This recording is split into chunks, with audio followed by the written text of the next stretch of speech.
Welcome to the No Jerry Podcast, episode 9, a weekly podcast by Americans for Americans. We focus on what matters to you as you chase the American dream. Now, make sure to join our community on X and YouTube. Also, don't forget to hit the subscribe button, leave a review, and most importantly, like the video so we can get our channel out to like-minded people like ourselves. What is good, and what are we diving into today? What is good, my boy? So we're diving into a wild mix of headlines shaking up science, history, and the global economy. Imagine a world where extinct beasts roam again, secrets from the past unravel in unexpected places, and billion-dollar markets crash overnight. All while tariffs, trade wars, and taxpayer dollars spark fierce debates. From ancient DNA breakthroughs to geopolitical twists, we have a lot to unpack. Stick around as we skim the surface of these crazy stories and set the stage for a deeper dive. Let's get into it, baby. All right, let's roll into the story about the extinct animals coming back to life. All right, bro. So, scientists have brought back dire wolves using ancient DNA, with the first born on October 1st, 2024, over 10,000 years after their extinction. Colossal Biosciences said, "This moment marks not only a milestone for us as a company, but also a leap forward for science, conservation, and humanity. From the beginning, our goal has been clear: to revolutionize history and be the first company to use CRISPR technology successfully in the de-extinction of previously lost species. The genome was reconstructed by Colossal from ancient DNA found in fossils. The fossils date back 11,500 to 72,000 years, bro. That's insane."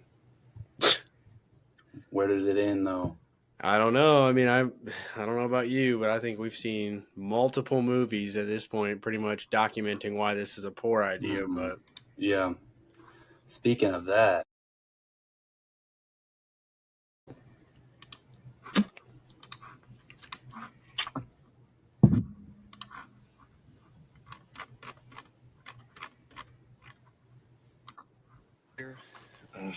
John, and themselves, so you don't take any responsibility for it. You stood on the shoulders of geniuses to accomplish something as fast as you could, and before you even knew what you had, you patented it and packaged it and slapped it on a plastic lunchbox, and now you're selling it. You're going to sell it. Well, I don't think you're giving us our due credit. Our scientists have done things which nobody's ever done before. yeah, but your scientists were so preoccupied with whether or not they could, they didn't stop to think if they should. Don't you?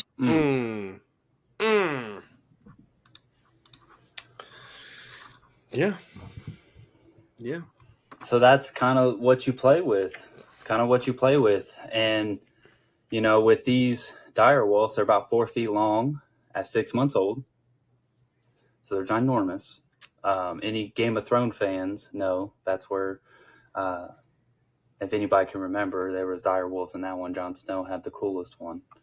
But yeah, I want to think it'll bring like a lot of good to the planet, and like we'll bring back a lot of like important species for the environment. But when you look at how we abuse things as of like gain of function research in China, and how clearly that led to a lot of mishandling, aka possibly COVID, it's just like, can you trust people to not be negligent and to leak that stuff out in the world and to not create raptors with brain chips? And like, I'm part of the problem because I would want one too. I'd want a raptor with a brain chip, but you know, that's why I'm not in it. My only thing is like, what is the point? Like, how is a dire wolf going to even? It's not going to fit into like basically the environment that we already have established. It would just go into it being the top predator with basically no challenges, and then or it's just going to start fucking hunting down grizzly bears. So Exactly. And yeah, that was a huge thing because like, are they going to create their own like community, their own plantation with specific animals? So it just kind of get weird because it's like, what's the point, like you said? And then if it's like they're doing it anyways, what does that look like 10, 20, 50 years from now? And I mean, what stops them once they get their hands on it? What's stopping them from making a T-Rex, you know? What's stopping them from making some raptors? yeah, I mean, I hope they stick to regular dinosaurs that, you know, aren't aggressive, but I'm not putting my money on it. No, fuck that. They need to just not do dinosaurs. They need to just stop while they're ahead now. I seen now they're Yeah. keeping the dire wolves in a enclosure that's like 2,000 acres or something like that. But yeah, like we said, it doesn't make any sense really. Why? What's the Yeah. what's the scientific like benefit from having dire wolves around again? I guess is the question. Yeah, and then you also have to wonder, are they truly like, because they're not 100% dire wolves. Like, it's impossible for them to get to 100% genome. So, like, what does that look like? You ever seen those movies when they like bring people back from the dead and it's not really the same? It is, but it's not Yeah. really the same person. There's kind of a weird twist to their personality. I kind of feel like that maybe could be the case with stuff like this too. And even like them looking at woolly mammoths and trying to bring them back. And they even took the woolly mammoth DNA and put it into a mouse, um, which is crazy because I want one. But I'm about to show a picture now. You can just cut it out. And it just looks like a furry fucking fuzzy mouse. Like it's basically. So yeah, here we got a little woolly mammoth mouse.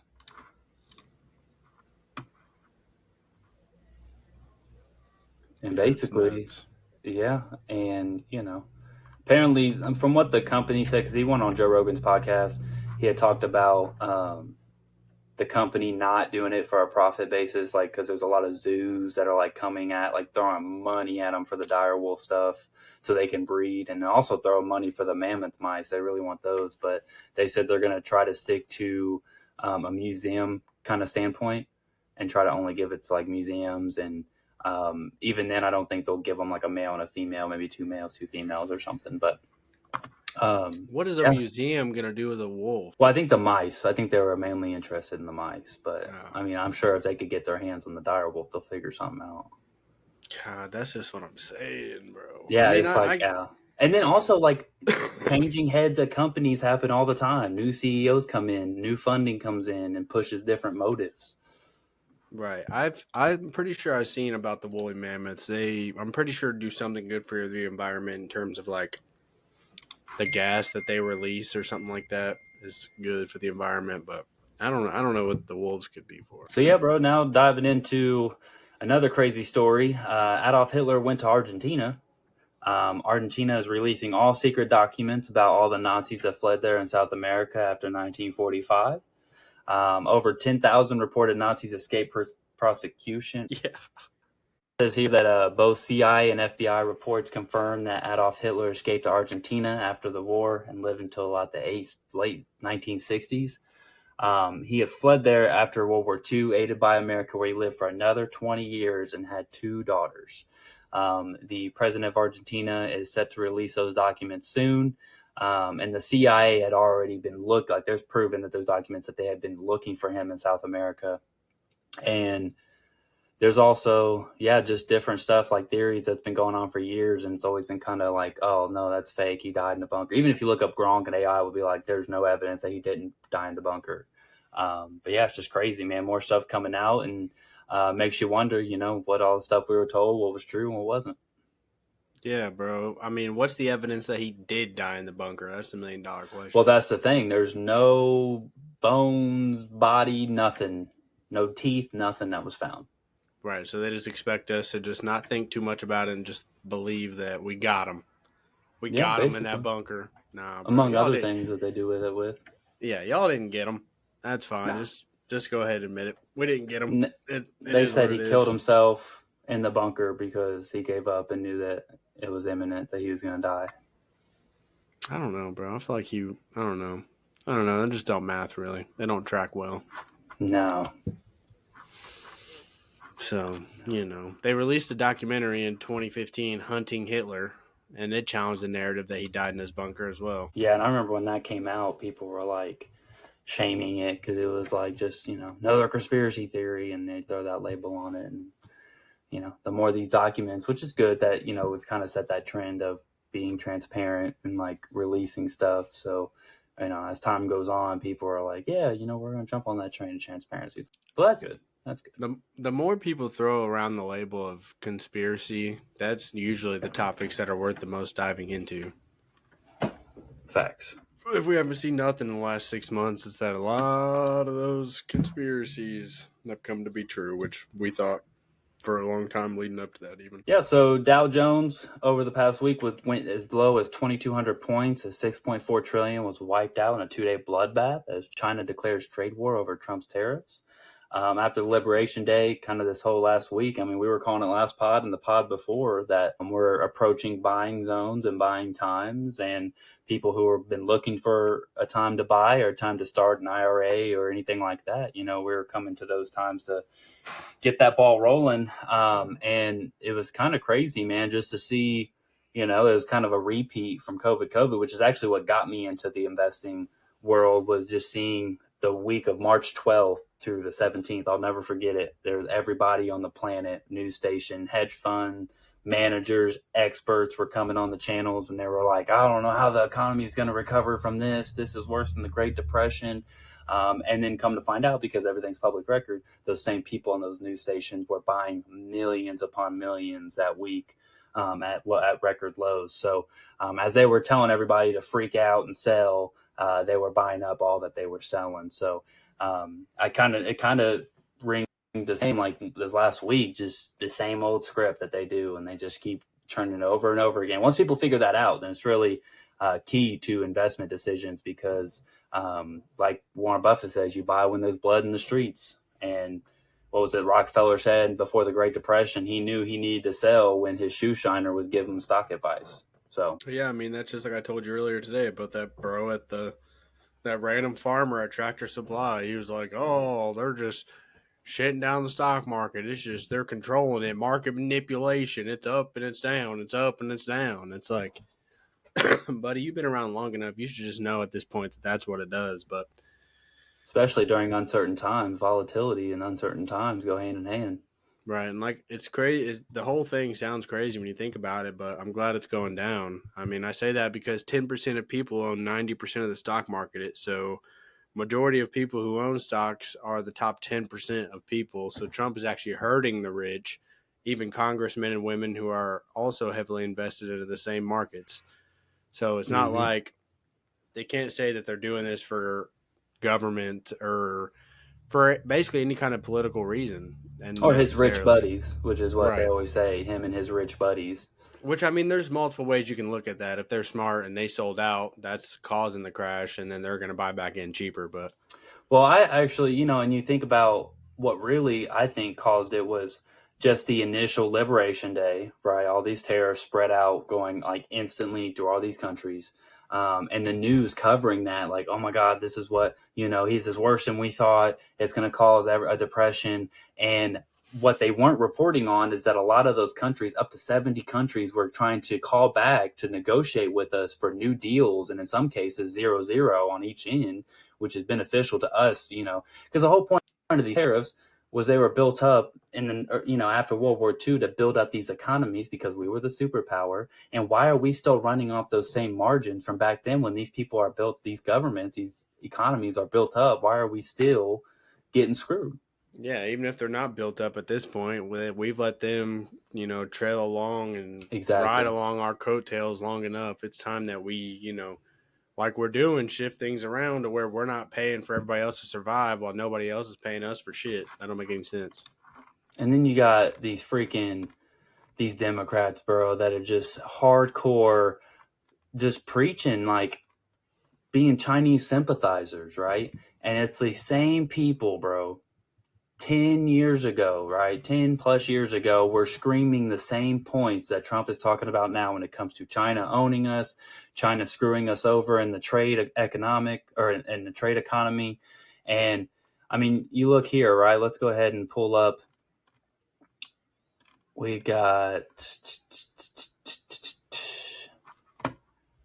Chuck Schumer, the leader of the Democratic Party here. In 2017, Chuck Schumer slams Trump for not keeping his campaign promise to retaliate against China for its unfair trade practices. Quote, based on his campaign rhetoric, you'd think President Trump will be tougher as China steals our family jewels. Senate Democrats will be sending a letter. Trump hadn't yet tariffed China. That didn't happen for a few more months. Therefore, Schumer and other Democrats were outraged, almost as outraged as they are right now over Trump's new tariffs on China. I mean, that just goes to it just feeds that narrative that we talk about all the time on how wishy-washy they are. Yeah. Straight hypocrisy. They just roll with whatever narrative they think the people want at the time, whether that's what they believe or not. They just roll with it at all times. No critical thinking involved.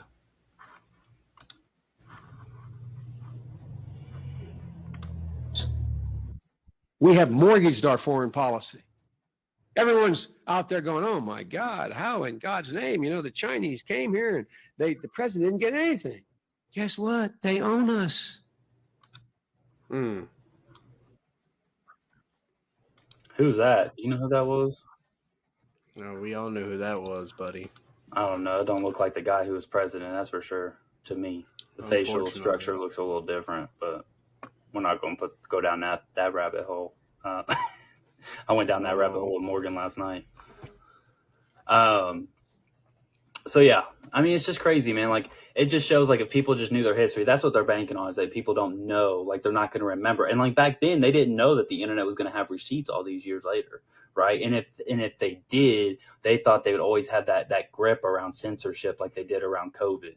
They could be like, oh, we can delete that, I never said that, right? Just like Bernie, would love that, to delete that clip of RFK calling him out for taking pharmaceutical money in that hearing, the congressional hearing, right? You'd love to take that video off the record.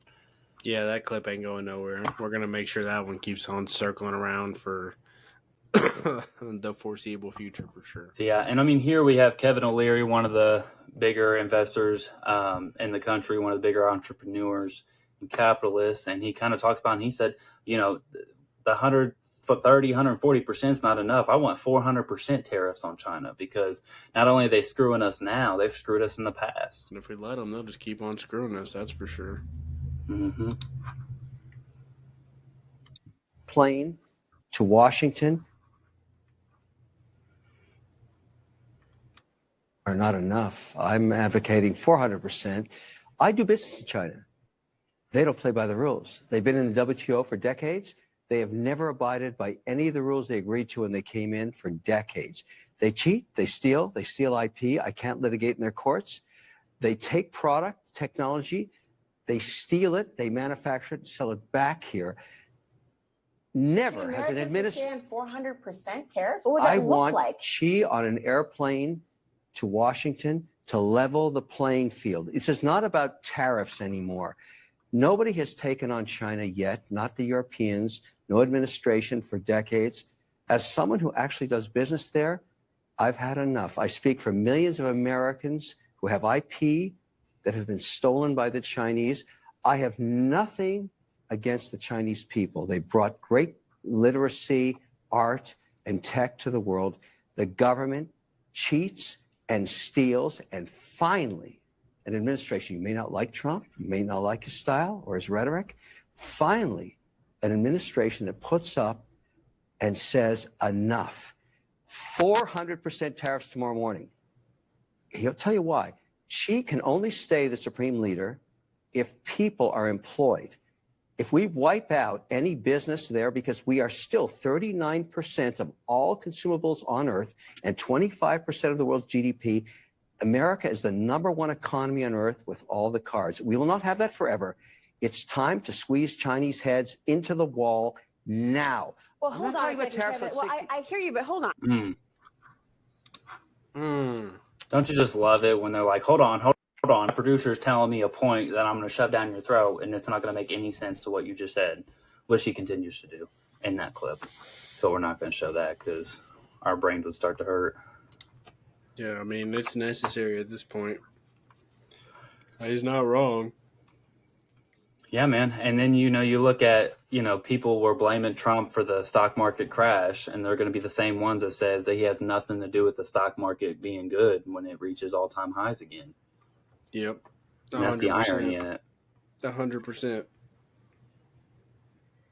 And like I said, bro, 50 countries, almost 70 estimated now, have come to the table to negotiate the new tariffs with the U.S., which is something that hasn't been done in almost 50 years. Isn't that crazy alone to think about? Like you already said, why are we still footing that bill? But Why is nobody even pressed to have these conversations after all these years? Yeah, and you see like all these Democrats in 2007, 2008. We just played the Pelosi clip from 1997, the year I was born.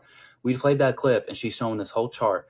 Yeah, that's back when Pelosi was a true Democrat and she was for the working class. But then she sold out to the globalist agenda. And then she turned around and now she obviously isn't pro-tariff anymore. And it's obviously hurting her stocks because she's one of the best traders of all time, has had a 700% return on her stock investments in the last 10 years, which is unheard of. And it just goes to show. And, we were talking about it today too, like with the tariffs on goods, including Shein and Temu, that will prevent people from buying from Shein and Temu, which people shouldn't be any fucking ways, which is everybody does. Our grandparents, our aunts, our uncles, our cousins are all ordering from Temu and Shein. They're buying toys, they're buying clothes. Your grandparents are buying toys and clothes for their grandkids. What they don't even know is that all the stuff that they're buying is most likely toxic. And the reason I say that is because in 2024, the South Korean government conducted multiple inspections of products sold by Shein, Temu, and similar platforms like AliExpress. One significant study involved testing 144 products, included clothing, shoes, accessories. The results showed that several items contained hazardous substances exceeding legal limits. Specifically, sandals from Temu were found to have lead in their insoles at levels 11 times higher than South Korea's permissible threshold. Lead is a heavy metal known to cause neurological damage and other health issues, particularly in children, right? They did the same study in Canada, and a Shein toddler jacket contained lead nearly at 20 times Canada's safety limit. And the thing about these heavy metals, they put to an adult, we don't really know if it really hurts us in effect, but these are children products, right? These are coats, and these are heavy metals that you can assume, they can go through your skin, you can absorb through your skin and just through contact. And kids put toys in their mouths all the time. And the heavy metals pose like developmental delays, reproductive harm, and cancer with prolonged exposure, prompting calls for stricter regulation of these e-commerce giants. And it's just crazy. These people don't know. The study just came out in 2024 about all this lead exposure and everything. And it's simply because not only do they make a profit off slave labor, they turn around and they also save profit by not having, what's that one thing everybody jokes about on the work construction site that shows up? OSHA. There's no OSHA in China. They're not making sure that these environments are safe for the workers, but also safe for the products for transport. And it's really sad, man, because it's like this is directly impacting our families, because I've gotten stuff. My mom has bought me stuff from Shein. And I'm sure that she's bought stuff for other people and family members, for Shein. And it's not their fault. They don't know. They're just trying to save as much money as they can, because the economy's hard because of this world that we've lived in the last 50 years, because of what they set us up in. And good. I mean, I'm just happy, man. They're seeing 50% plus increases in pricing on Temu and Shein and all these Chinese platforms. And I'd rather, like we've talked about before, I'd rather pay the extra money for American made. It's going to pay American workers, and it's going to have regulations in place to make sure the products are safe and healthy for kids, especially. Ooh, yeah, it's actually a very key, though, that, our administration actually puts in place the regulations to make sure that they actually uphold that standard, because you and I both know there's plenty of things that the U.S. have passed that other countries don't because of how unhealthy it is. So hopefully they actually put that at the forefront like they say they're going to, and go from there. And it also goes much deeper than just Shein and Temu, because AliExpress powers a lot of drop shippers and small websites all over the world just because of how cheap their products are. But yeah, just some notes I got here on that whole situation. So Trump slapped a 54% tariff on Chinese goods, including Shein and Temu. This will benefit American dropshippers in several key ways by leveling the playing field against foreign e-commerce giants like Temu and Shein. Domestic shipping avoids the new tariffs and customs delays, enabling faster delivery times, a key factor in customer satisfaction. And yeah, I mean, this is huge. It's gonna change up everything, especially because Shein and Temu are such new things, but so many people have become so accustomed to getting on there weekly and placing a couple $100 order. So, and like you said, that whole topic of the metals and everything like that, that's not even common knowledge to most people. Most people don't Right. even think twice about that kind of thing. So that's something that needs to be brought to the forefront of discussion and talked about in a wider variety of conversations. Yeah, and I think it starts with Maha. It starts with people just being more aware of what they put in their body, and especially more important than any of us on this planet is what we put into our kids' bodies, because that's the goal. You want to do better for your kids and what you had in every sense of that. And we didn't really have all this crazy stuff from China. I mean, we kind of did as in our generation growing up.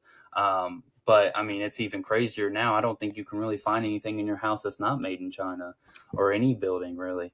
And like you said, I didn't update the notes, but that 54% actually is over 100% now, is almost 140%. Like Kevin O'Leary said, 400%, fuck it. Send it. I have no sympathy for China. I've never had sympathy for China. While they've been screaming Russia, Russia, Russia down our throats for the last 10 years, China's been the one economically taking over the world. And their own people don't even like their government. Their whole society has been brainwashed from their great grandparents and down. And anyone who speaks out against the Chinese government automatically gets kidnapped and stolen away. So that's one of the things where, like you see here on this chart I'm going to share,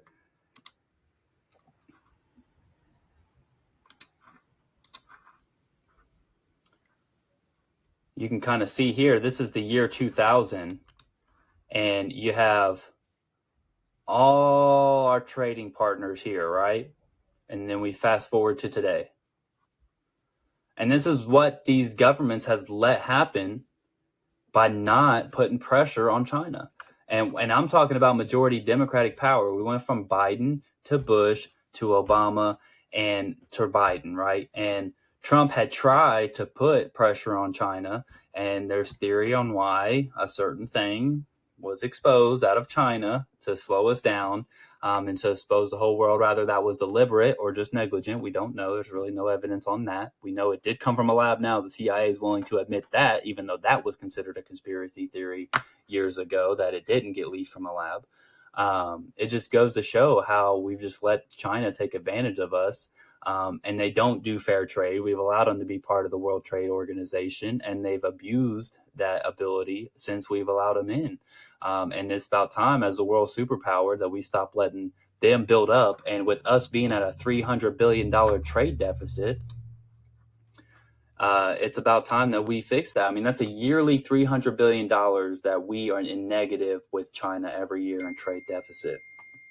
And to turn around and see, I have to double check this real quick, but I'm pretty sure. So yeah, it's pretty crazy, because we're at a $300 billion trade deficit with China, right?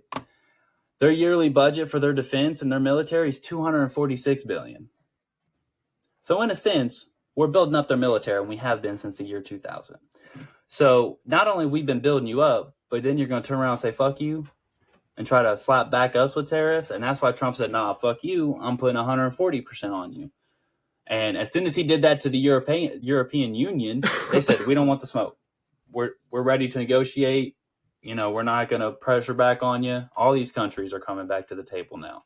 China doesn't want to, because China don't have a choice, because the only way, like Kevin O'Leary said, the only way Xi stays in power is if he has all that economy and all that money going to his workers. Once that's cut off, you're going to have a lot of civil unrest in China.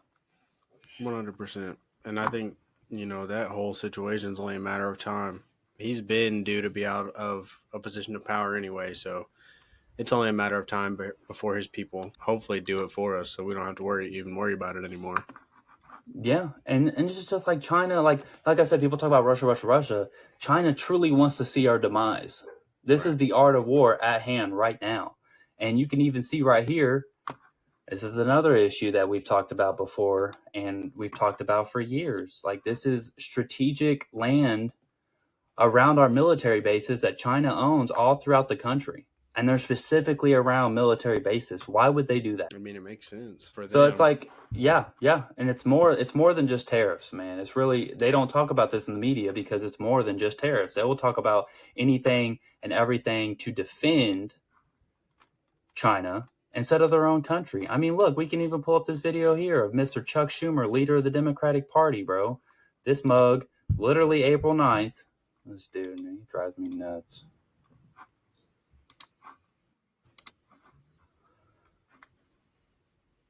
This man's over here waving a Chinese flag, April 9th.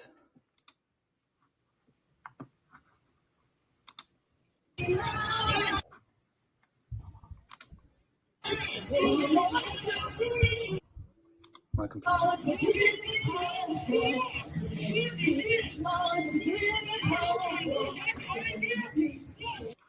So yeah, it's just, I mean, it just goes to show, man. It makes perfect sense. I mean, those same people push Russia. Meanwhile, the whole time they're in the back pocket of China. So yeah, it all just fits the whole narrative for that whole side, unfortunately. It just goes to show the point I made weeks ago on this show, that the Democratic Party has been selling out to China, and it's so obvious as more and more evidence comes out. And I truly believe this, and I talked last night to Morgan about this. I was like, if Kamala would have won, no doubt in my mind, the border would have been open for another 4 years. There was already tens of thousands military-age men from China and other countries that were across the border, and they'd have 8 years to plan whatever they'd want to. And with Kamala, we probably would have gotten to World War III. It might be inevitable and all, but with all those people over the border, and you think as a country, right, and you're a country that hates America, why would you not take advantage to put military-age men within the border? Any country, not just China. It could be Iran. It could be any other country. Why would they not take that opportunity to try to destroy us from within? And they probably all did. It probably wasn't even just China. They probably all been getting men over here. Yeah. And that's the scary thing. And like I said, there are things Trump does really makes me mad, especially with the administration's false promises when it comes to certain lists being released. I mean, yeah, just to talk about that, dude, we went from literally, if I could find the picture here. So as of April 10th, it's been 41 days since the truckload of Epstein files on February 28th, 42 days since the Epstein files phase 1 binders. It's been 48 days since the Epstein client list was sitting on my desk right now, and day one Kash Patel was sworn in. It's been 64 days since Pam Bondi was sworn in. It's been 1,198 days since Ghislaine Maxwell was found guilty of sex trafficking of a minor on 12/29/21, and 2,105 days since Jeffrey Epstein's arrest in 2019, and 0 arrests have been made affiliated to those linked P words. And that's where I get, that's a failure in this administration's part, and we have to talk about it. We have to be, it's so easy to talk about the left. It's so easy to talk about the left because they're delusional, and their policies obviously do not protect kids and does not protect our country as a whole. It protects the globalist agenda. And that's where Kash Patel, Pam Bondi, and Dan Bongino so far have failed. Why? There's theories on why they won't release it. But yeah, it's just sad. I don't think at this point, if we even get anything from it, it's not going to be till the very end of this term. That would be a crazy going away present. Yeah, because they're not doing it for some reason, bro. They have all the information. Why are they not just releasing it? Yeah. Yeah. Somebody big's got to be tied up in there. Plus, I mean, it's probably just going to shake a lot of industries because of how many different people from all different walks of life were tied into it. So, yeah, that's going to be just a shit show. It needs to be done, though. I wish it would have been done already so we could have already been working through handling everything afterwards and the fallout of it, but it needs to happen. Facts. Just on a lighter note here, I had found this. I mean, this kind of went viral a little bit, and I think it's so hilarious, dude. I've laughed out loud so many times watching this, but This was someone getting interviewed on the street, Chinese man, and they're talking about, the tariffs on China. And I mean, he was just being 100% honest. And this man's from the home country, and he was telling them how it was. Yeah. And what's your message to? Have you seen Donald Trump? Do you think he should step in? Donald Trump don't trust China. China is asshole. So yeah, man, there's no reason to be defending China as a country. And if you're going against these tariffs, you're defending slave labor. They get paid pennies on the dollar compared to anywhere else in the world. And you can't talk about, and I even told you about the study where, people talk about how Russia, and there's dictators in Russia and China. How many people do you think last year was arrested for making posts against the government in Russia? About 400. How many do you think was arrested in the UK?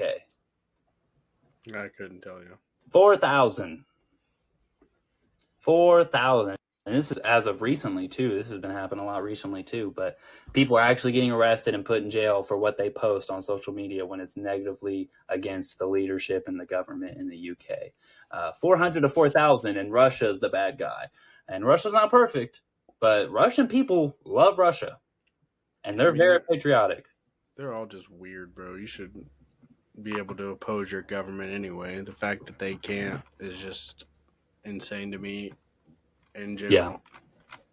Yeah. And I mean, with we had touched on Kamala getting into office. I know a recent story just broke this week that Doge uncovered, if you want to dive into that. Yeah, so this story by Doge broke out that Biden issued nearly 4 million Social Security numbers to non-citizens provided just 5 months after filing asylum claims in the mail, no interviews, and no ID check. As a result, they can access benefits like Medicaid, 1.3 million, and get driver's licenses. Some registered to vote, and some did vote. American taxpayers have made sacrifices they didn't even know they were making. Tell us about it. Tell us about this, Bernie. Yeah, exactly. He won't. No, he won't. None of them will. Nobody's going to address those issues. So that's just something that, they're going to, get the people out they think they need to get out. And then basically the rest of that whole situation will just get swept under the rug and we're not going to hear nothing about it anymore. So. Yeah, exactly. And I mean, it's crazy because they got free rides. They got hotel rooms. They got food for food stamps. They got phones. They got brought over in planes. They got housing vouchers. Meanwhile, Biden offered $700 to fire survivors in California, lost everything. And then about the couple $100 they offered the hurricane victims on the East Coast as well. Right, because they said they didn't have the money to give them. Exactly, the FEMA money that was given to all these illegals, and they were telling us that wasn't true, but the money wasn't there. So who's lying? FEMA's lying. Exactly. And on top of that, there were also all these illegals were overwhelming the healthcare system, and in a lot of these asylum cities, like people couldn't even get the help that they needed, and it was super, super crowded, and our health industry is already overworked and understaffed, and that definitely didn't help. And I got this chart here to kind of put it in perspective because, numbers kind of go over people's head, and I'm like that way too. But this picture right here just goes to show, man, just the craziness of it all and how different Biden was to past presidents. Yeah, it's crazy, bro. And it's just deliberate. I mean, like we talked about last week, the theory that they were trying to get voters, just as time goes on, just goes to prove that seems true. And it's crazy because they try to dismiss all this. Like, they try to act like it just basically didn't happen. They're just like, yeah. It was a conspiracy theory. Yeah, they're like, people came in, but it wasn't that bad. It wasn't that many. They weren't getting free everything. Like, no, brother, they were. And there was a lot of people. A whole fucking lot of people. Yeah, and it's so crazy to watch the Democrats defend this because they're like, Jasmine Crockett's on there. She was like, we need these workers. Do you want to go back to picking cotton? I didn't think so. It's like, so you literally are advocating for slave labor, cheap slave labor. Is exactly because that's what they're doing. They're not registered workers, so then you don't have to pay them on paper. So that's what you're advocating for, right? And companies know that, like roofing companies, all these companies know that, right? They're looking for it, if anything. I thought this was funny.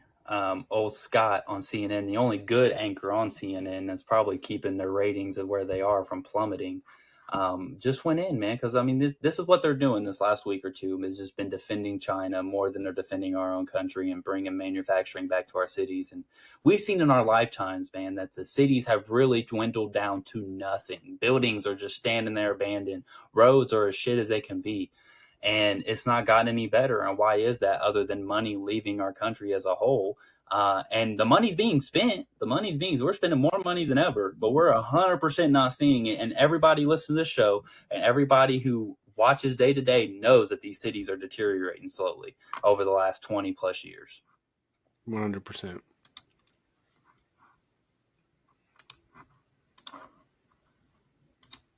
Land. You cannot just go and say, I like it. It's mine now. Land. You cannot just go and say, I like it. It's mine now. It doesn't work that way. Well, that is what they're trying to do. And in this new world order, yeah, absolutely. When they're looking at Greenland and say, I like it. I want to take it for mine. That is a very colonized. You have said, I have never, ever said we're going to go to Greenland and, quote, colonize it or steal it. You're not a member of government, so you're irrelevant at that point. I'm talking about the president of the United States doing that. You got fired from your job. You can agitate. If you want to engage in personal insults, I don't, but you what do. You lack in a legitimate point, you make up for it in personal insults. I don't. Personal insults. The point I am making is the gaslighting. They're stupid, bro. It's what they do, man. It's what they do. And, you know, it comes to a point where it just becomes funny. It makes you mad, but then it's just funny. It's like, we know what you're doing. I mean, the whole Jake Tepper story that we talked about with the book is like, clearly you guys don't believe this. It's just what your producer tells you need to talk about or you get fired. Like, she was fired from here. Bro, this honestly, the last year, couple years, whatever that we've been diving in politics, bro, it just doesn't even seem real to me almost. It's like we're for real in a simulation. And like my brain just wants to think that like the shit I'm seeing is basically like CNN's just a fucking Hollywood movie, basically. It's just all fabricated bullshit. And people have to remember they need their headlines. They have to talk. They have shows every day. They have to talk about stuff.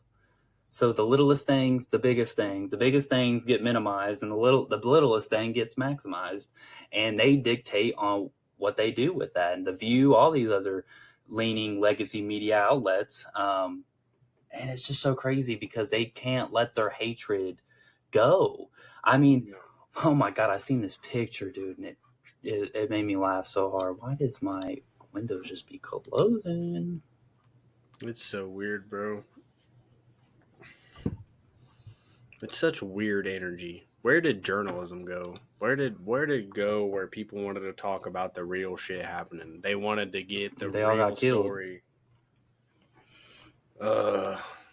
Like, oh, dude, I dove a little bit into the story about the guy during the Afghanistan war who got trapped over there because a volcano went over, and Michael Hastings. And Joe Rogan talked about on his podcast how he went over there and he had turned around and stuck with all these soldiers in their unit, and they were like getting drunk, hanging out because they couldn't do anything. And they were treating that reporter as like one of the bros and like talking to him, talking shit about Obama and the administration, the military as a whole. And he wrote about all of it, right? And then it became such a story that the general, who was like a very decorated general at the time, had to step down. And it just exposed like all the fuckery that was going on over there. And then a couple weeks later, his car runs into a tree at 120 miles an hour. And instantly people were like, well, that don't add up at all. No, it doesn't. And it just shows, man, like they hate Trump so much. I seen a meme, dude, and it was so funny, it made me laugh because it was like Trump could literally tell them not to drink piss and they'll go drink piss because he told them not to. Yeah, probably. Like He could literally cure cancer, bro, and they're gonna just sit there with frowny faces and fucking. He didn't even cure be all cancer. The pissed off. scientist did it. Right. The scientist did it. Stop giving him credit. Like, it's just old. At Orange this man point. bad. It's just so old. Yeah, so another story that broke, actually Sean Ryan broke this a year ago, but nobody talked about it because there was a different administration in place that kept the story suppressed. But it's been 1 year since the information broke. In the United States, it's still sending the Taliban between 40 to 87 million per week. So not only are we funding Israel on one side, which we're about to dive into, we're also funding the other side, which there's a history of since World War I of people and countries funding both sides of the war. So then if you're funding both sides of the war, there is no motive for peace at all. No. And then when you have liberals who are supposed to be anti-war and they turn around and support these wars who are funded by both sides, it just shows the hypocrisy even more. Yeah, bro. I mean, nobody's honestly surprised at this point. Just knowing our government and how we get down, we're gonna try to milk any kind of war and make whatever kind of money we possibly can. Whether that means we fund it for the time being, so that way we basically own them afterwards. That's our go-to. It don't matter which side. If we can wiggle in there, we're gonna. So some notes I got here. House Resolution 260, No Tax Dollars for Terrorists Act, is still sitting on Speaker Johnson's desk, yet to be voted on. So we're still sending money over there to terrorists. The No Tax Dollars for Terrorists Act is essential. The Biden administration $40 million weekly cash shipments to Afghanistan funded the Taliban via NGOs, propping up terrorists while American infrastructure crumbles. Stupid. It's crazy. Democrats are blocking this bill, and they are enabling a pipeline of taxpayer cash to hostile actors. The Sigar report confirms diversion risks, yet DC keeps writing checks. Defunding terrorism isn't partisan; it's survival. You would think that that's just common sense, bro. Like, Yeah. for us to not be doing that, but we sit here and we want to talk about how we're for stopping the war, stopping the bloodshed, but then we're just funding the whole thing to take place on both sides. It's crazy work. And people have been talking about for decades getting the corruption out of government, working on the deficit for the country. And then there was a story, I don't have much information, we'll probably cover it more in depth next week. There's somewhat of like $5 trillion DOGE can't even track. There's like no records, just $5 trillion just floating around somewhere they have no record of. But obviously, money just doesn't disappear. Someone has it. Yeah, and what, we have $36 trillion in debt? Yeah, $5 trillion ain't 36, but it's a big ass chunk. Yeah, a big old fucking chunk. Okay, so this is what we're going to dive into the last part of our segment, or last segment of our show. We had talked about diving into it last week, and we kind of have to tiptoe around it because it is becoming an issue right now, whereas people are information, even with this. And this is another part. So I had two things that I'm very critical of this administration when it comes to the Epstein files and the lack thereof, and the undying loyalty to the country of Israel. And that question really stemmed from hearing about the USS Liberty and how LBJ let these sailors get attacked by Israeli jets and denied support from other ships around the USS Liberty. And on record, he said that I don't give a shit if some sailors die. I'm not going to jeopardize our alliance with Israel. And that kind of started this rabbit hole for me, because at any point in history, we're a patriotic nation. We respect our veterans. When is it ever okay for soldiers to die, ever, in any situation for any country? It's not. And we all know LBJ was a piece of shit. We know that. But it kind of started the question, because ever since the Soviet Union fell, it has continued to be a nonstop support of Israel, right? And I'm not saying I support the other side full-fledged like some of the liberals do when they support terrorism, they support Hamas. I do think the Palestinian people should have their own land, but I don't think it should be ran by terrorists.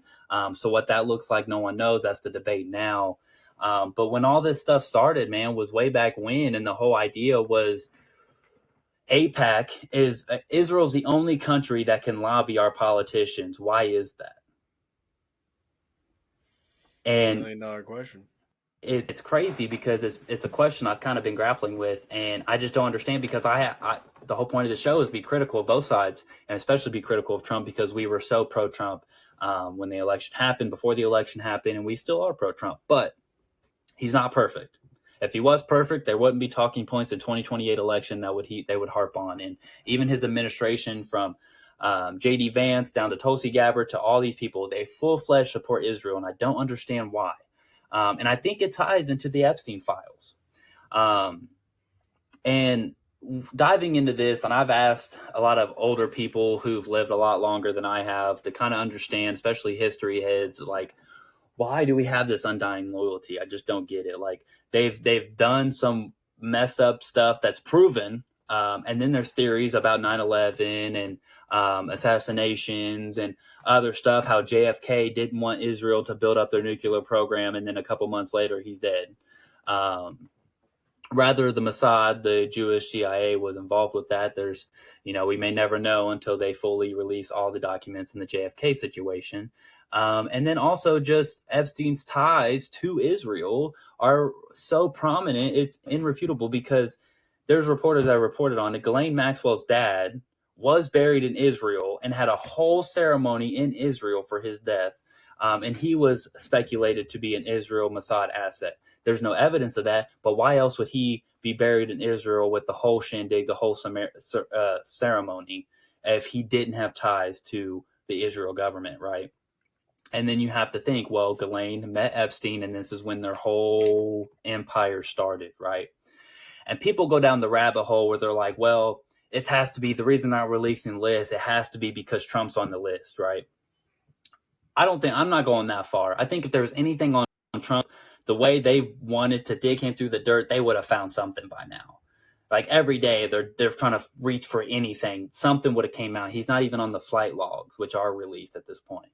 So you have to wonder, what that looks like when the Epstein files are released. And I think it's a strategic thing by Trump because I don't understand it. He's pulling out the chair for Bibi Netanyahu when he comes in, and like Trump just doesn't seem like the guy to pull another man's chair out for him. It is a sign of respect, but it's also like the messed up things that Israel has done over the years, and we have undying loyalty. And I just didn't understand it. But then I started to think about it on a military side, right? And you think about the region that Israel's in. And everybody around Israel are not our friends in any sense of the word. They love to see our demise. Some people argue it's because of our undying loyalty to Israel, but there's no way to prove that's the only reason why they hate us. And when it comes to Iran, which has been raising tensions lately, I was kind of wondering why Trump was so aggressive towards Iran. And it's simply because they do want to build a nuclear program. And I come to find out from the historian head I talked to today, actually, that Iran has had multiple times where they built up their nuclear program, that Israel was the one in their backyard to drop bombs and mess up that process to prevent them from having that capability. And this is Iran who is backing Hamas and all these terrorist groups who want to see our demise, right? So it's one of those things where I think in our military situation, the European Union and NATO can't fucking stand us right now, right? So if worst case scenario happens and we go into World War III, we can't depend on NATO. They can't even depend on themselves. So Israel really truly is the only ally we have in that region. And when it comes to Iran not having the capabilities to send those nuclear warheads to America, we have someone in that region who is able to keep them in check, basically. And Israel's military is the top 5 military in the world. Their military members are able to carry like ARs on the street. Like every Israeli has to join the military for a term as they grow up and go through life. It's just part of it. So that's one of the reasons why they're military. Now, also, they've been getting $4 billion annually from us for a long time, and that helps towards that too. But I truly think, and the reason we dove into this, I truly think, my opinion, the reason he's not releasing these Epstein files is because there's a lot of politicians on both sides of the aisle who are being blackmailed by the Mossad and by Israel. And Trump has had a crazy amount of support in the Republican Party he's never had before. He's able to do so much because of the support of every Republican in government. And if there are Republicans on that list, then that could throw a wrench into the alliance with Israel. And is it right? No, it's not right. But we don't want to be by ourselves if shit hits the fan, and especially with BRICS being a new NATO with Iran, Russia, and China. We need as much help as we can get, especially when we can't depend on the UK and France and all their fuck shit that they're doing. So I don't think it justifies it, but I was just trying to figure out why. Like, because like we talked about before, when you talk about this kind of stuff, if you're critical of Israel in any sort of fashion, you're automatically anti-Semitic, automatically. And it automatically is your views of the Jewish people as a whole. And now that kind of got the curiosity going too, because I was like, why is it so taboo, right? And yeah, I mean, that's kind of what it was, and why I've kind of come to the realization that with how that region wants to see our demise, like, it does help us having them as an ally, especially with them being the 5th best military in the world. We definitely can't afford them to be an enemy, because if they're not an ally, they're not going to be neutral, especially if we blow up everything that's about them, like all the info that they're tied to. So yeah, makes it real muddy. What do you think? We haven't even talked about this topic at all. So it's still just a super up in the air topic to me, because as important as I think that is, I still don't know if I think that just having them as an ally is important enough to have them having our undying backing all the time in every situation. Yeah. So I don't know. I think that's definitely a large part of it, but the fucking tinfoil hat guy in me just has something in me that says there's blackmail going on from one side of it or the other. Yeah, and like you said, man, maybe it's something where he's trying to get things started before primaries next year. He's trying to get as much done that's not related to blowing it all up, in a sense of exposing everything. And maybe the last year or two, maybe that's when everything just comes out. I mean, we still got 3.5 years to get this all figured out. So yeah. It's just like, if this administration doesn't do it, it's not going to happen. If they don't do it, we're not going to fucking see it. So I do think right now, in a sense, we don't know how China is going to react to this tariff stuff, because we're going to push them in a corner when it comes to their economy and already have an unstabling support from their people. So if China wants to try something, they have already infiltrated our power grid. We get most of our transformers from China. So there's just different things where, what does that look like when they want to make a move on us, and who do we have in our corner when that happens? So hopefully 2 years from now, stuff starts to die down. The economy's doing good. Because like right now, he can't start a war. He can't start a world war when the economy's crashing because of tariffs. Once he gets the tariffs implemented, renegotiated terms with all these countries around the world, and he gets that all settled, he's putting more money back into the country. He gets his budget bill passed with the no tax on overtime, no tax on tips, and no income tax. Then maybe he can turn around. But like you said, there's a chance that it might not ever happen if it doesn't. I hope that it starts the conversation and people are talking about it now. So it's something that a candidate for 2028 has to talk about. And whoever does, I tell you what, a candidate that goes against the narrative and with Israel and with all the stuff that goes on with the files and everything, they're automatically going to be favored. And I think we've talked about it before. I think we might see our first independent primary.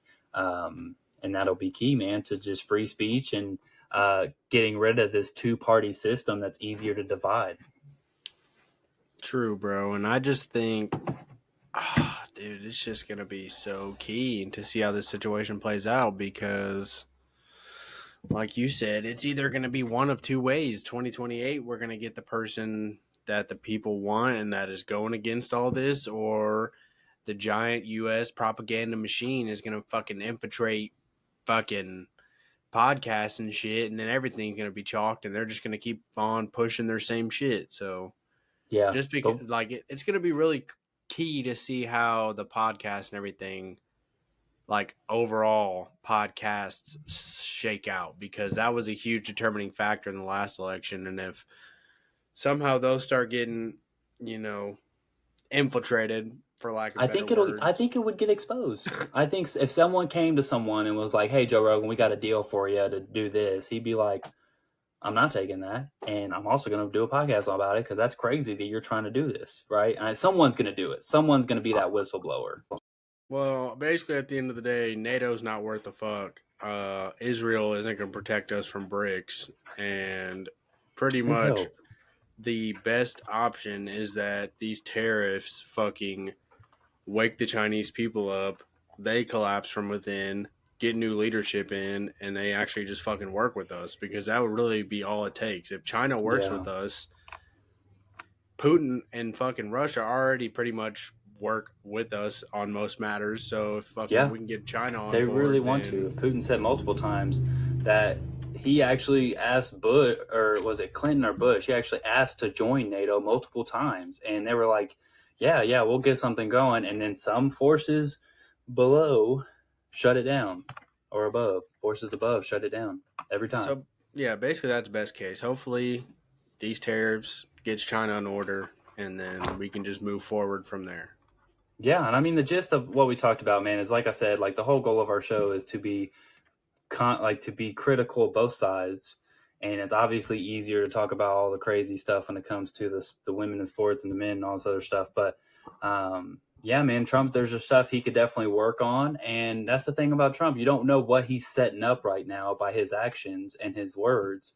He might be setting up a year from now, 2 years from now, right? And he had talked about these tariffs. I mean, people were acting like he didn't say a word about tariffs. He campaigned on tariffs. He was telling everybody about it. And if they're mad about the stock market, like you said, the bottom half of the country don't even invest in the stock market. And what is it, 60% of the people who do are baby boomers. And if the only route of retirement that they had is a 401k, I feel sorry for them, because they should have had other ways. Because, I mean, that I put that in my notes here. I feel bad for them because that's all they've known. They've been raised to, okay, you work and park away money here in a 401k, hope that you get a match, and you're good. Set it and forget it. But no, that's just not how I'm going to raise my kids. Well, I mean, plus with just like you said, unfortunately, that's all the avenues they were pretty much raised on. But exactly, at the end of the day, you even see it now. People with good jobs that have retired recently that have a good amount of money in their 401k still don't know how they're going to make it work. And it's just like, and 401k doesn't really account for inflation, especially if the inflation is dropping the stock market, then it's completely counterproductive. Yeah, and actually, it's crazy you talk about that, because me and Grok actually had a conversation, bro, and this kind of blew my mind, because we were talking about just these protests and why older generations and whatnot was protesting, because you don't see any young people at these protests, right? They're all boomers. Or they're in college. Yeah, and you don't even see a lot of those. Like in 2016 when Trump won, so many young people came out. It was crazy. Like so many young people, and it's like completely flipped now. I had this conversation with Grok, and I was kind of just wondering about how Social Security is true, because that's the biggest thing we're talking about, right? Cutting Social Security, cutting Medicare, cutting Medicaid, when really they're reforming it. They're getting rid of the waste. Obviously, immigrants were taking advantage of those programs. And I said, I feel a huge thing is he's trying to do is no tax on the Social Security benefits. I don't understand why majority of the protesters who protest are senior citizens who would benefit from this. He said, Trump has indeed pushed hard on the idea of no taxes on Social Security benefits. It's been a key promise on his campaign. The logic is straightforward. About 40% of beneficiaries currently pay a federal income tax on their benefits if their combined income exceeds certain thresholds, $25,000 for individuals, $32,000 for couples. Removing that tax would mean more money stays in their pockets each month, and that could range anywhere from $550 to $3,000 a year, depending on the income of who's doing the math. That's what happens when you read too fast. So on the surface, it's a win. So why are seniors protesting? Gronk said, it's not as simple as them rejecting a good deal. The pushback seems tied to deeper worries about what this change could mean long term. Social Security's funding partly relies on those taxes. Around $50 billion annually goes into the trust funds, which are already projected to run dry by 2033 or 2034 without reforms. Analysis like the Committee for Responsible Federal Budget warned that the scrapping of the tax could speed up insolvency by a year or more, potentially leading to benefit cuts of 25% or higher when the funds deplete. For lower income seniors who don't pay the tax anyways, this policy offers no immediate gain but risks slashing their future benefits. That's a trade-off they might see as a betrayal, especially if they doubt Congress will plug the revenue gap.